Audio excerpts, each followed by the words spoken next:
श्रीमद् भगवद गीता षोडश अध्याय दैवासुर संपद विभाग योग। श्लोक 11। चिंताम परिमेया च प्रलयांतामुपाश्रिता है, कामोपभोग परमा एतावदिति निश्चिता है। आसुरी स्वभाव वाले मनुष्य जीवन के अंत तक असंख्य चिंताओं में उलझे रहते हैं। उनका जीवन का मुख्य उद्देश्य केवल इंद्रियों की तृप्ति ही होता है। जीवन में उपयोगिता। यह श्लोक हमें सिखाता है कि जीवन को केवल भौतिक भोगों और अस्थायी इच्छाओं में व्यर्थ नहीं करना चाहिए। लगातार चिंता और इंद्रिय भोग की लालसा आत्मा की शांति छीन लेती है। यदि हम जीवन का लक्ष्य केवल सुख सुविधाओं तक सीमित रखते हैं तो हमें कभी भी वास्तविक संतोष प्राप्त नहीं होगा। इस श्लोक से प्रेरणा लेकर हमें अपने जीवन को संतुलित करना चाहिए और आध्यात्मिक उन्नति की ओर बढ़ना चाहिए। श्लोक 12। आशापाशतैर्बद्धाः कामक्रोधपरायणाः ईहन्ते कामभोगार्थमन्यायनार्थ संचयान्। आसुरी स्वभाव वाले मनुष्य सैकड़ों आशाओं के बंधन में बंधकर काम और क्रोध के अधीन होकर अन्यायपूर्ण तरीके से धन इकट्ठा करते रहते हैं। जीवन में उपयोगिता। यह श्लोक हमें चेतावनी देता है कि असीमित इच्छाएं और अन्यायपूर्ण कमाई अंततः दुर्हक ही लाती हैं। धन कमाना गलत नहीं है, लेकिन यदि वह लोभ और स्वार्थ से प्रेरित होकर हो तो व्यक्ति शांति और सम्मान खो देता है। हमें न्यायपूर्ण और धर्मसम्मत मार्ग से अर्जन करना चाहिए ताकि जीवन सुखद और संतुलित हो। श्लोक 13। मध्य मया लब्धमिम प्राप्स्ये मनोर्थम इदमस्तीदमपि में भविष्यति पुनर्धनम। आसुरी प्रवृत्ति वाले मनुष्य सोचते हैं, आज मैंने इतना धन पा लिया, कल और पालूंगा। मेरे पास आज इतना है, भविष्य में और बढ़ेगा। जीवन में उपयोगिता। यह श्लोक लोभ की प्रवृत्ति को दर्शाता है। केवल धन और संपत्ति की वृद्धि को जीवन का उद्देश्य बनाना अंतहीन दौड़ है, जिसमें कभी संतोष नहीं मिलता। जीवन में आवश्यकताओं की पूर्ति के बाद संतोष और आत्मिक उन्नति की ओर बढ़ना चाहिए। यदि लोभ को नियंत्रित किया जाए तो जीवन सरल और सुखमय हो सकता है। श्लोक 14। असौ मया हतः शत्रुर्हनिष्ये चाप्रांति ईश्वरोह में भोगी सिद्धोह बलवान सुखी। आसुरी स्वभाव वाले मनुष्य सोचते हैं, यह शत्रु मेरे द्वारा मारा गया और आगे भी मैं दूसरों को मारूंगा। मैं ही ईश्वर हूँ, मैं ही भोगी, सिद्ध, बलवान और सुखी हूँ। जीवन में उपयोगिता। यह श्लोक अहंकार के विनाशकारी रूप को दर्शाता है। जो व्यक्ति अपने को सर्वश्रेष्ठ मानता है और दूसरों को तुच्छ समझता है, उसका पतन निश्चित है। हमें सदा विनम्र रहकर यह स्वीकार करना चाहिए कि शक्ति और सामर्थ्य परमात्मा का वरदान है। दूसरों का सम्मान करने और सहयोग से ही सच्चा सुख मिलता है। श्लोक 15। आढ्योभिजन्वानस्मि कोन्योस्ति सदृशो मया यक्षे दास्यामि मोदिष्य इत्यज्ञान विमोहिता है। आसुरी स्वभाव वाले मनुष्य कहते हैं, मैं धनी हूँ, कुलीन हूँ, मेरे समान कोई नहीं। मैं यज्ञ करूंगा, दान दूंगा और भोगों का आनंद लूंगा। इस प्रकार वे अज्ञान से मोह में डूबे रहते हैं। जीवन में उपयोगिता। यह श्लोक बताता है कि केवल धन, कुल और दिखावे पर घमंड करना अज्ञान है। जीवन का वास्तविक मूल्य नम्रता और सेवा में है। यदि व्यक्ति केवल प्रदर्शन और अहंकार में फंस जाता है तो वह अपने जीवन की गहराई और उद्देश्य खो देता है। हमें ईमानदारी से कर्म करते हुए दान और सेवा को वास्तविक भाव से करना चाहिए। श्लोक 16। अनेक चित्त विभ्रांता मोहजाल समावृता है, प्रसक्ताः कामभोगेषु पतन्ति नरकेषु च। आसुरी प्रवृत्ति वाले लोग अनेक प्रकार की चिंताओं में उलझकर, मोहजाल में फंसकर और इंद्रिय भोगों में आसक्त होकर अधम नरक में गिरते हैं। जीवन में उपयोगिता। यह श्लोक स्पष्ट करता है कि मोह और भोगविलास का अतिरेक मनुष्य को पतन की ओर ले जाता है। जब मनुष्य भोगों में फंसकर अपने वास्तविक कर्तव्य भूल जाता है, तब जीवन अशांत और दूषित हो जाता है। संतुलन और संयम के साथ जीवन जीना ही सच्चा कल्याण है। श्लोक 17। आत्मसंभाविताः स्तब्धा धन्मान्मदान्विता है यजन्ते नामे ज्ञैस्ते दंभेना विधिपूर्वकम। आसुरी स्वभाव वाले लोग स्वयं को ही श्रेष्ठ मानते हैं। वे घमंड और धन प्रतिष्ठा में डूबे रहते हैं तथा केवल दिखावे के लिए बिना शास्त्रीय विधि के नाम मात्र के यज्ञ करते हैं। जीवन में उपयोगिता। यह श्लोक हमें सिखाता है कि पूजा, दान, यज्ञ या कोई भी धार्मिक कार्य केवल दिखावे या प्रतिष्ठा के लिए नहीं होना चाहिए। जब हम अहंकार या सामाजिक मान्यता के लिए कर्म करते हैं तो उसका कोई वास्तविक फल नहीं मिलता।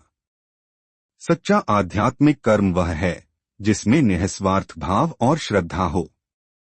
इस शिक्षा से हमें अपने जीवन में सादगी, सत्यनिष्ठा और वास्तविक भक्ति को अपनाना चाहिए ताकि हमारा हर कार्य ईश्वर और समाज के लिए कल्याणकारी बन सके। श्लोक 18। अहंकारण बलं दर्पं कामं क्रोधं च संश्रिता है मामात्म पर देहेषु प्रद्विषंतो भ्यसूका है। आसुरी स्वभाव वाले मनुष्य मिथ्या अहंकार, बल, घमंड, कामनाओं और क्रोध में फंसकर अपने और दूसरों के भीतर स्थित परमात्मा का अनादर करते हैं। जीवन में उपयोगिता। यह श्लोक सिखाता है कि अहंकार, काम और क्रोध इंसान को दूसरों से ही नहीं बल्कि अपने भीतर के ईश्वर से भी दूर कर देते हैं। यदि हम दूसरों का अपमान करते हैं तो वास्तव में हम परमात्मा की ही निंदा कर रहे होते हैं। जीवन में नम्रता, संयम और करुणा को अपनाकर ही हम वास्तविक आध्यात्मिकता प्राप्त कर सकते हैं। इससे संबंध सुधरते हैं, मन की शांति मिलती है और आत्मिक उन्नति का मार्ग खुलता है। श्लोक 19। तान्ह द्विषतः क्रूरान् संसारेषु नराधमान् क्षिपामेजस्रम शुभानासुरीष्वेव योनिषु। ईर्ष्यालु, क्रूर और नीच कर्म करने वाले आसुरी स्वभाव के लोग पुनः पुनः संसार में आसुरी योनियों में गिरते रहते हैं। जीवन में उपयोगिता। इस श्लोक से शिक्षा मिलती है कि दुष्ट प्रवृत्तियां जैसे ईर्ष्या, क्रूरता और दूसरों को नीचा दिखाने की आदत हमें लगातार अधोगति की ओर ले जाती हैं। यदि मनुष्य अपने जीवन में करुणा, दया और सेवा की भावना नहीं लाता तो उसका जीवन व्यर्थ हो जाता है। इसलिए हमें अपने विचारों और कर्मों को शुद्ध रखना चाहिए ताकि हम आत्मोन्नति की ओर बढ़ सकें और अच्छे कर्मों का फल पा सकें। श्लोक 20। आसुरी योनिमापन्ना मूढ़ा जन्मनि जन्मनि माम प्राप्यैव कौन्तेय ततो यान्त्यधमागतिम्। आसुरी स्वभाव वाले मूर्ख मनुष्य जन्म जन्मांतर तक आसुरी योनि में ही भटकते रहते हैं और परमात्मा को प्राप्त न होकर अधम गति को प्राप्त होते हैं। जीवन में उपयोगिता। यह श्लोक हमें चेतावनी देता है कि यदि हम नकारात्मक प्रवृत्तियों में फंसे रहते हैं तो हमारा जीवन बार बार दुख और अधोगति में उलझा रहेगा। सच्चा कल्याण तभी संभव है जब हम सद्गुणों, सत्संग और धर्ममय कर्मों को अपनाएं। जीवन में सुधार और मुक्ति का मार्ग केवल ईश्वर स्मरण, आत्मसंयम और सत्कर्मों से ही मिलता है। श्लोक 21। त्रिविध नरकसेदं द्वारं नाशनमात्मनः कामः क्रोधस्तथा लोभस्तस्मादेतत्त्रयं त्यजेत्। काम, क्रोध और लोभ ये 3 नरक के द्वार हैं जो आत्मा का विनाश करते हैं। इसलिए मनुष्य को इनसे दूर रहना चाहिए। जीवन में उपयोगिता। यह श्लोक स्पष्ट करता है कि कामनाएं, क्रोध और लोभ इंसान को पतन की ओर ले जाते हैं। इनसे मनुष्य की विवेकशीलता नष्ट हो जाती है और जीवन दुखमय हो जाता है। यदि हम संयम, क्षमा और संतोष को अपनाएं तो ये नरक द्वार हमारे जीवन से स्वतः समाप्त हो जाते हैं। यह शिक्षा आज के भौतिकतावादी युग में और भी महत्वपूर्ण है, जहां संतोष और संयम से ही जीवन सुखी और सफल बन सकता है। श्लोक 22। एतैर्विमुक्तः कौन्तेय तमोद्वारैस्त्रिभिर्नरः आचर्त्यात्मनः श्रेयस्ततो याति परांगतिम्। जो मनुष्य काम, क्रोध और लोभ से मुक्त हो जाता है, वह अपने आत्मा के कल्याणकारी कर्म करता है और परम गति को प्राप्त करता है। जीवन में उपयोगिता। यह श्लोक हमें प्रेरित करता है कि जीवन का वास्तविक लक्ष्य आत्मिक उन्नति और परमात्मा की प्राप्ति है। जब हम लोभ छोड़कर संतोष अपनाते हैं, क्रोध छोड़कर धैर्य रखते हैं और अनियंत्रित कामनाओं पर नियंत्रण करते हैं, तभी हमारा जीवन सार्थक होता है। यह मार्ग हमें आत्मशांति और परम आनंद की ओर ले जाता है, जहां वास्तविक स्वतंत्रता और ईश्वर का सान्निध्य मिलता है। श्लोक 23।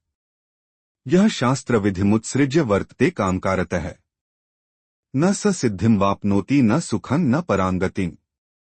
जो मनुष्य शास्त्रों को त्याग कर केवल अपनी इच्छाओं से कर्म करता है, वह न सिद्धि प्राप्त करता है, न सुख पाता है और न परम गति। जीवन में उपयोगिता। यह श्लोक सिखाता है कि मनुष्य को केवल अपनी इच्छाओं के अनुसार नहीं, बल्कि धर्म और शास्त्र के अनुसार चलना चाहिए। यदि हम केवल स्वार्थ और वासनाओं के आधार पर निर्णय लेते हैं, तो जीवन में न स्थायी सफलता मिलती है और न ही शांति। शास्त्र हमें दिशा दिखाते हैं, इसलिए उनके अनुसार कर्म करना ही जीवन को सफल और सार्थक बनाता है। श्लोक 24। तस्मात् शास्त्रं प्रमाणते कार्याकार्य व्यवस्थितौ ज्ञात्वा शास्त्र विधानोक्तं कर्म कर्तुमिहार्हसि। मनुष्य को क्या करना चाहिए और क्या नहीं, इसका प्रमाण केवल शास्त्र हैं। इसलिए मनुष्य को शास्त्र विधि के अनुसार ही कर्म करना चाहिए। जीवन में उपयोगिता। यह श्लोक जीवन के लिए स्पष्ट मार्गदर्शन देता है कि हमारे कार्य धर्म, नीति और शास्त्र की शिक्षा के अनुसार हों। जब हम शास्त्र को आधार बनाकर कर्म करते हैं, तो जीवन में अनुशासन, सत्य और संतुलन आता है। शास्त्र केवल धार्मिक ही नहीं, बल्कि व्यावहारिक जीवन के लिए भी मार्गदर्शक हैं। इनके अनुसार आचरण करने से व्यक्ति समाज में सम्मान पाता है, आत्मिक शांति प्राप्त करता है और परमात्मा की ओर अग्रसर होता है। ओम नमो भगवते वासुदेवाय।